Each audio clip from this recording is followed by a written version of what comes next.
Pessoal do Facilitando a Medicina, tudo bom com vocês? Eu sou Cleverson Delvecchi e a gente vai para mais uma aula referente à anatomia, esses estudos que estamos fazendo sobre os ossos. Então, se te ajudar de alguma forma, você quiser receber mais conteúdos e participar aqui da nossa comunidade no YouTube, se inscreve no canal, esse botãozinho vermelhinho que fica embaixo do vídeo, deixa seu joinha e vamos ao que interessa. Hoje nós vamos falar do símbolo dos membros inferiores. O que seria esse símbolo? Símbolo seria basicamente aquela região onde vai existir uma articulação desse nosso membro inferior, as nossas pernas, a nossa coxa, o pé, com o resto do nosso esqueleto. Então esse seria o símbolo, seria uma porção de união entre o membro inferior com o resto do nosso esqueleto. E quem vai estar compondo esse símbolo do membro inferior? Seria o nosso quadril, aquilo que a gente conhece como a pelve. Então, quem vai estar formando essa pelve ou esse quadril? Seriam três ossos em especial: o íleon, o isquio e o pubis. Eles que estariam basicamente como fusionados, estariam ali unidinhos, formando esse quadril. E olha aí a imagem. Aqui a gente vê o quadril. Nós vemos o íleon na porção superior, o isquion mais atrás, na região do bumbum, e o pubis na porção anterior do nosso quadril. E claro, nós vamos unir essas duas partes, formando esse quadril. E entre eles existe o sacro, que seria a porção posterior, juntamente, que estaria ligada ali à nossa coluna vertebral. Esse sacro estaria ligado a essas duas porções, formando esse nosso quadril. Então vamos falando por partes. Nós falamos aqui já que o quadril vai estar sendo formado por três ossos unidos, fusionados: o íleon, o isquio e o pubis. Então vamos diferenciá-los. Olha aí na imagem. Aqui a gente tem uma face do quadril. Lembrando que essas faces serão unidas para formar aquilo que a gente conhece como a nossa cadeira ou o nosso quadril. Então a gente fala primeiro do íleon, que seria aquela parte superior. O íleon ele possui na sua parte superior a crista ilíaca, que é aquela porção quando você bota a sua mão assim no quadril, você vai sentir como se fosse um relevo, algo mais arredondado. Realmente ali numa pessoa bem magra, você consegue sentir na cintura essa região aí da crista ilíaca, que é desse osso íleon. E nessa crista ilíaca, bem ao centro, nós temos a linha intermediária. E dos seus lados nós vamos ter o lábio externo e o lábio interno. Se nós vermos uma vista lateral, ou seja, da parte de fora, e depois a gente vê a parte de dentro desse conjunto de ossos, vamos ver a vista lateral, aquela vista de fora. Nós vamos ver a crista ilíaca com o seu lábio interno e externo, que seria realmente como se fosse uma borda dessa crista. E logo em seguida vamos ver algumas linhas. Seriam como linhas que estariam sendo formadas ali. Uma linha posterior, anterior e inferior, as chamadas linhas glúteas, que é onde a gente vai ver inseridas os músculos glúteos, que a gente já viu em uma playlist sobre ósseo muscular. Então, aqui a gente pode observar essas linhas posterior, anterior e inferior. E é onde vai se insertar esses músculos. Logo, se a gente for para uma porção anterior desse nosso íleon, nós vamos encontrar como uma projeção chamada de espinha ilíaca antero-superior. Se a gente for para baixo, existe outra espinha, a espinha ilíaca antero-inferior.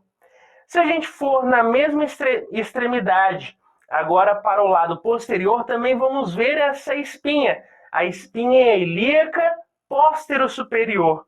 Se formos um pouco para baixo, vamos encontrar a espinha ilíaca póstero-inferior. Então nós vamos ter 4 espinhas ilíacas, 2 anteriores e 2 posteriores.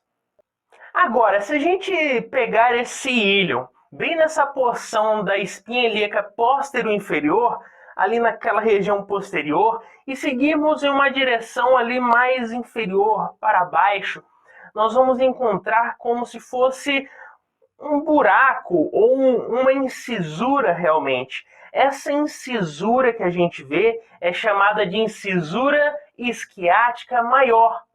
Logo em seguida, se a gente abaixar um pouco mais, a gente vai ver uma projeção, que é a espinha isquiática.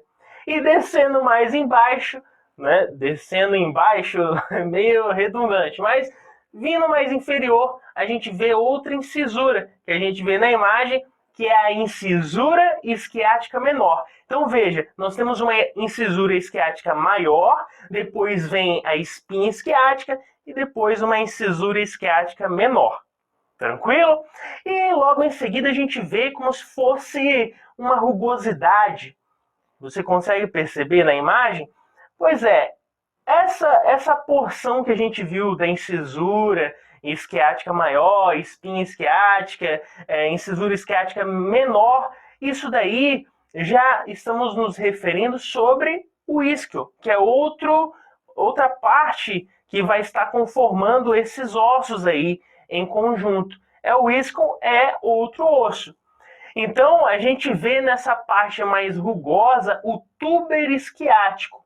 Seria ali a porção já de quando a gente senta, né? Quando a gente senta na cadeira, essa porção seria que teria mais contato com a superfície. Claro que existem músculos e muito pele, também tecido adiposo, enfim, vão ter várias coisas, mas aqui dentre os ossos, o que vai ter mais contato com a superfície vai ser esse túber isquiático do nosso osso isquion, que vai estar unido, como a gente já viu, ao íleon e ao pubis. Então vamos ver agora um pouco do pubis.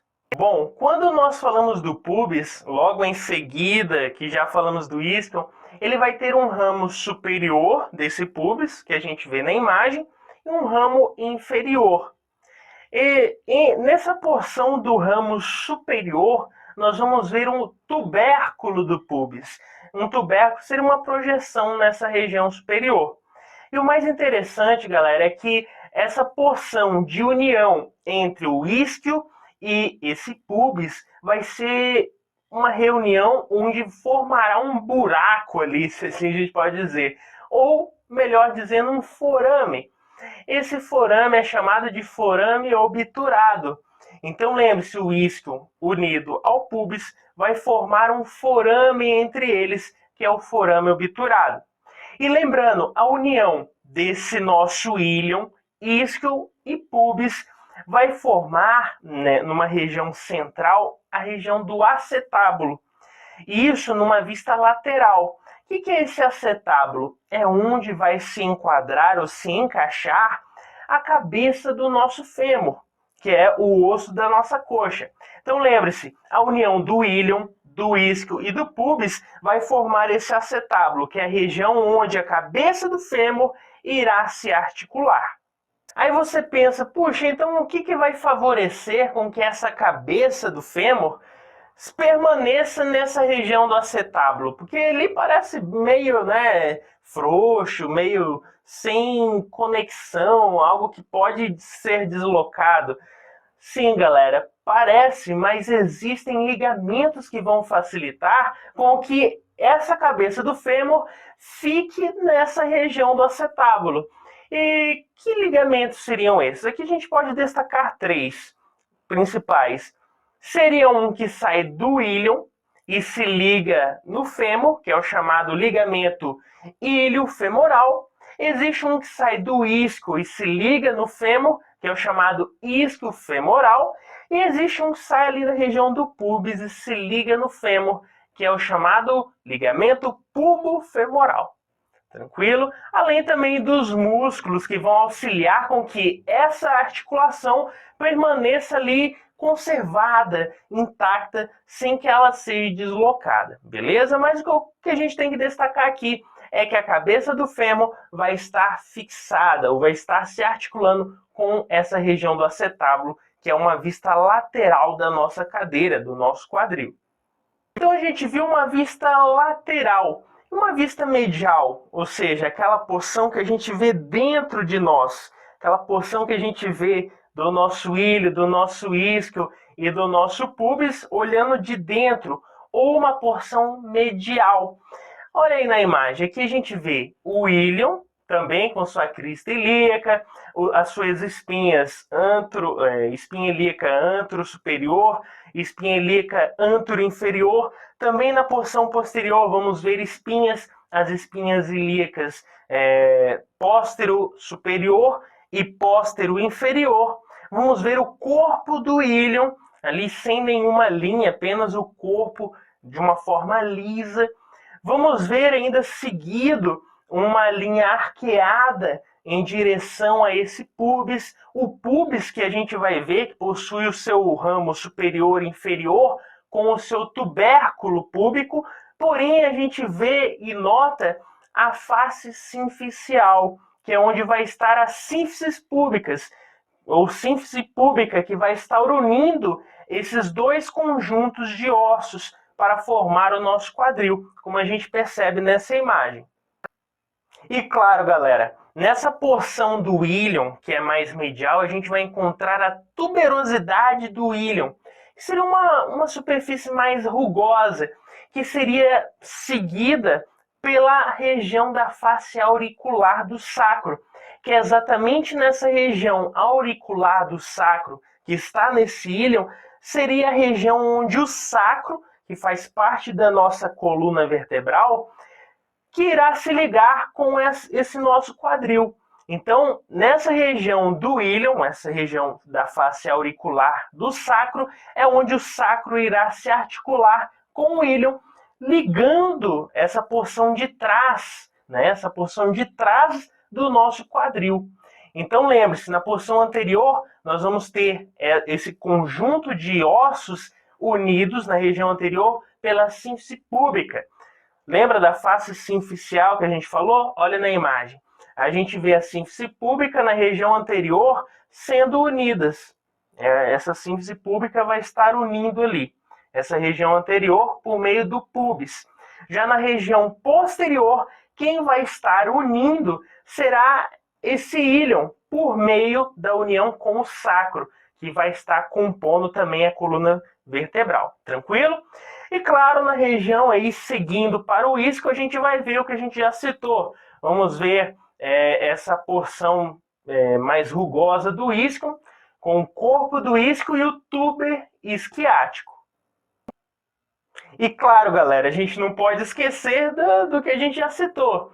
Em sentido do íleon para o isquion, a gente vai encontrar ali algumas superfícies. Por exemplo, a gente vai encontrar a incisura isquiática maior, vamos encontrar a espinha isquiática, depois a incisura isquiática menor, como a gente vê na imagem, e depois a gente chega no corpo do isquion e ali numa região mais posterior, ou lateral, que a gente falou anteriormente, esse túber isquiático, seria essa região onde, quando a gente senta, a gente sente essa porção que fica mais em contato com a superfície no momento que a gente senta, né, com o nosso quadril, beleza?